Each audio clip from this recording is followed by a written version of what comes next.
ABC AFL Daily is the best conversation in footy.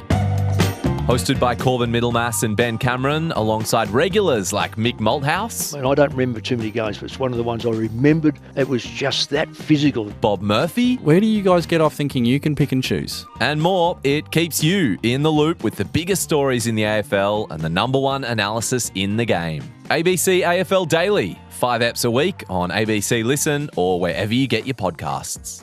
ABC Listen. Podcasts, radio, news, music and more.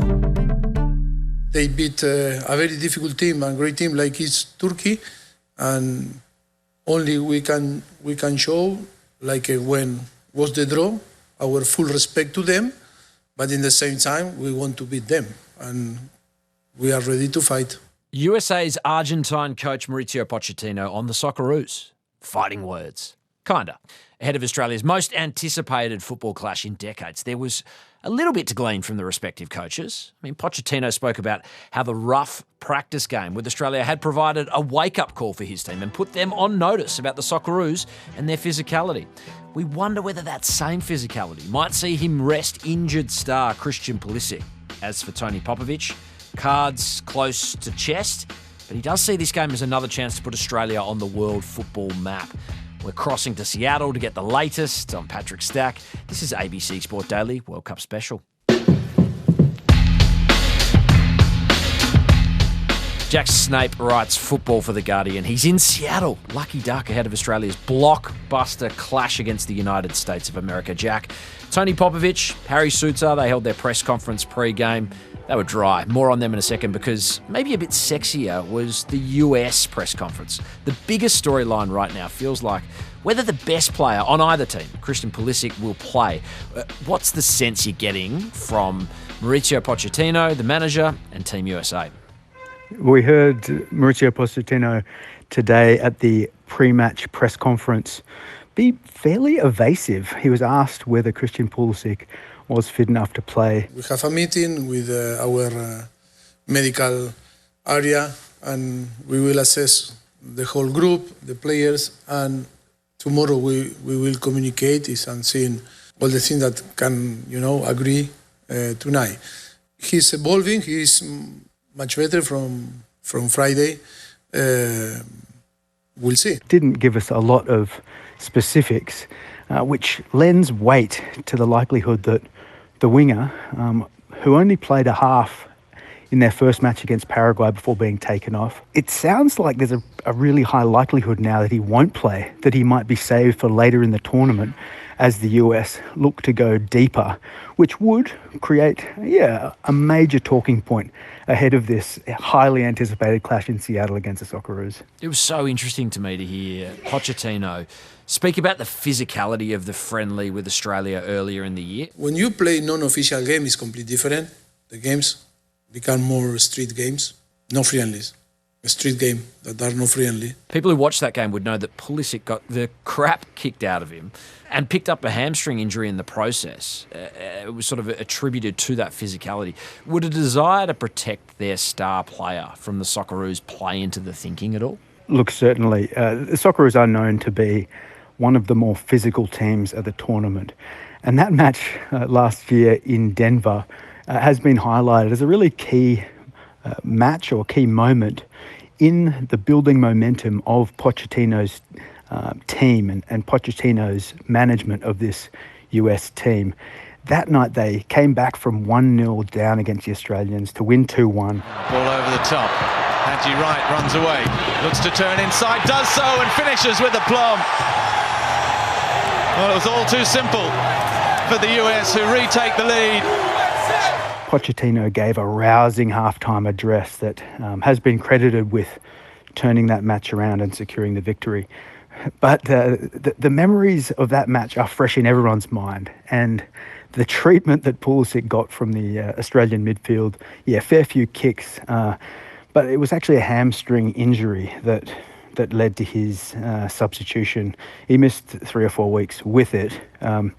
But it was one of 4 injuries that Pulisic suffered in the past season. So, look, there are some concerns around his ability to get through this tournament, particularly given this calf complaint that he appeared to pick up against Paraguay? Yeah, I just got a bit of a kick in the first half, so I'm really hoping that it's nothing. Taking a little bit of precaution today, but I'm hoping I'll be fine in the next few days. As the US, look to go deep, whether it's the quarterfinals or beyond, they know they need Pulisic at those later stages. And having already got that win against Paraguay, I can't see any reason to risk him against the bully boys of the Socceroos if they can avoid it. It's a trope they don't always like, the Australians, sort of been having the physicality spoken about. If Pulisic doesn't play, is that going to skew things, dramatically in Australia's favour, or does that also speak to the level of quality and the depth of quality in this American team that they can carry his out? Pulisic's a classy player, right? Star in the Serie A for AC Milan. Was great at, up and down, but sometimes great at Chelsea before then. And his role within this US team is really important. He's a skillful player, inverted winger on the left, offers a threat both going down the sideline and crossing in, but also coming in and finding space between the lines. And so that versatility and that class, look, it would be a huge asset for the US against Australia, trying to break down what is expected to be a fairly defensive approach from the Australians, adopting a low or medium-low block, as they say. But if he doesn't play, the US still have some great options. Someone like Tim Weah could come in, a more athletic, rugged player who usually plays on the right. They would have to change their midfield mix a bit, but it's clearly they've still got great depth. And whoever they pick, whether it's Pulisic or whether it's some of these other players, the Socceroos have a lot to worry about tomorrow in Seattle. Hey, for all the smack talk from your Grellas, your Donovans, your Alexi Lalases, I thought it was kind of instructive to see the level of respect from America's manager in the press conference today when sort of talking about Australia. That Australia is going to be a really tough opponent. Good player, good organisation, great coach. It sounds as though, for all our desire to paint ourselves as the underdogs, and I think we are that, they're not really taking the Socceroos lightly. Is that fair to say? Yeah, it's interesting, right? So Pochettino, I think the biggest compliment he gave the Socceroos today was about their level of belief. But for me, it's their mentality, coach mentality. Popovic, that I was talking with him in Devon, and I really appreciate him and really like him. The mentality of the whole team. I think they create a great mentality, and it's difficult to play with a team that really believe in what they are doing. But it's also a bit of a backhanded compliment, right? It's not like he's saying we've got the most skillful players or, they've got these other incredible characteristics that are going to threaten. Australia's a team with belief. But by the same token, I feel like Pochettino does recognise that for his own team, belief is really important, particularly to make the most of this once-in-a-lifetime opportunity as hosts of this World Cup. And so you might think belief might be a bit of a criticism. I think deep down he knows how important belief is for his team, and that's what he respects when it comes to Australia. Tony Popovic and Harry Sutar spoke to the press today, and Mark Schwarzer was saying to us yesterday, this is the most anticipated Socceroos game since the Uruguay game of 2005. And, with that backdrop, I was enthralled to see what Popovic was going to say at this press conference. I nearly fell asleep, Jack. It was so dry. And do you know what? That's kind of the beauty of Popovic, isn't it? But is there a main theme that we can take from what was, as I say, a pretty circumspect press conference? Yeah, try listening to the press conference when you've only had 3 hours sleep. It was, a little bit underwhelming, the press conference today from Popovic and Sutar. To give you some sense of this Seattle press environment, we've got so many American journalists here, maybe up to 100 at this press conference, probably about double what the Socceroos were facing last week ahead of their match against Turkey in Vancouver. And so there was so much expectation. This is a great chance for, the Australians, Popovic and Sutar, to really make a name for themselves, because, these grabs or whatever they say here, it's going to be carried on all the American TV channels over the next 24 hours. But they only spoke for 15 minutes. By comparison, Pochettino spoke for 30 by himself just an hour or so before. The content of what they said was also a little bit underwhelming. Different challenge, different different teams. Turkey were more European style in terms of their technical build-up, slower build-up, fantastic possession. I think the US team has a good mix of the two. Not a lot of talk up about, the contest compared to last week before the Turkey match, where Popovic spoke about, Australia being underdogs and them wanting to spoil the party, that everyone fancies Turkey. They didn't really get into any of that. I had my hand up desperately asking the Australian media manager for a question, because I wanted to ask just that, whether the Australian mentality is like last week, that they want to spoil the party. Because if last week was a party for Turkey, this week is an extraordinary party for the United States. And they just didn't really get into that, which was a bit of a disappointment. They did speak a lot about belief, though. But yeah, in terms of the belief side of things, I think it's just looking around the dressing room and looking beside you, who you're walking out into the pitch with, and seeing the threats that we've got on our team.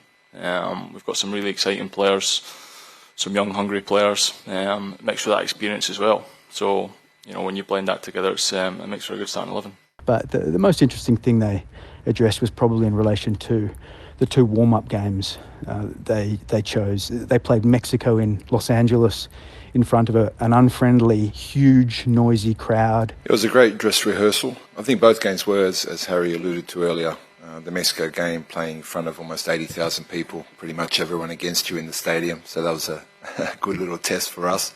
And then the Switzerland game playing at 12. Yeah, we tested logistically how that would look for us for this match, and we got some learnings from that, and we've put them in place for this game. Look, they feel like they're pretty well prepared, and it did sound like Popovic and Sutar didn't want to say too much to upset those preparations in that press conference today.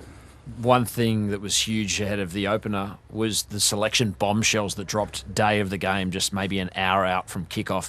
And I wondered whether, Popovic would be asked about that. I love the fact that no one even bothered, such as his capacity to play poker. Like, no one's even going to try and pry, a selection tip from the manager, because he's simply not going to offer it. You've been around the group, though. You've seen the condition of these players. If you had to sort of do some forecasting, are you getting any sort of sense of players who maybe are going to be rotated out or rotated in? I think it's a little bit similar to the US and Pulisic and their belief that they might be here for 3, 4, 5 matches and not wanting to ruin the physical condition of their players too soon. We saw after that last match against Turkey, the following day, Aidan O'Neill was just walking gingerly around the training paddock while the rest of the squad did a light training session. It said he's fit and ready to go against the US. Firstly, everyone's fit and available, which is a real positive for us. There is some depth in that midfield for the Socceroos, and it wouldn't be surprised to see someone like Jackson Irvine come in, whether it is for O'Neill or indeed Ocon Engstler. Paul Ocon Engstler, who performed really well against Turkey, but is also a young player. So could be some movement there, and also in that forward line, the front three, where we saw last week Nestor Irankunda come off after about an hour. There's a question mark over whether he can put in a 90-minute stint and whether he's better off starting the match or coming off the bench. So there's a potential there for some changes, given we saw someone like Nishan Volupale or Matt Leckie in the warm-up matches. Look, we've got a pretty deep squad with few real standout players, so it would be prudent for Tony Popovic to balance the physical load across that squad, particularly given whatever happens against the US, Australia will still be in the battle for the knockout stage in that third match against Paraguay. So better not to roll the dice with all these players in this second match, knowing that there could be a few more matches down the track. Just finally, vibes. Seattle, hit me. A great sports town. No doubt a swathe of Socceroos fans rolling through. They're going to be deeply outnumbered at the actual game. But what is the atmos? I've been here for about 6 hours. I must have seen at least 100 yellow shirts already. I don't know how these travelling fans do it, how many Socceroos shirts they've got in their suitcases. It was great to see the Australian presence already. It's a terrific town here, particularly the proximity of the stadium to downtown. It's a 15-20 minute walk from the centre of city down to the stadium. And the stadium it's a beautiful looking building. Seattle Seahawks play here, Super Bowl champions, known to be one of the loudest venues in the country. So it's going to be rocking on Friday here locally when this match gets going. It's a total marquee match, right? This could be a pivotal day for Australian football. When do you have the opportunity to demonstrate to a global audience that you are serious about this tournament? And if they can knock off the US, they're going to be the subject of a whole heap of discussions from the global media in the next week. So, yeah, let's see if they can do it. Stakes high. We love it. Cannot wait for this. Socceroos USA blockbuster. Jack Snape, thank you so much. Awesome, Pat. Headlines. A big morning for the co-hosts. Mexico sent their fans into ecstasy with a 1-0 win over South Korea. It was a goal-keeping howler that ensured the hosts took the lead. Target was Jimenez. Kim sprawling out. He spills it. It's turned in.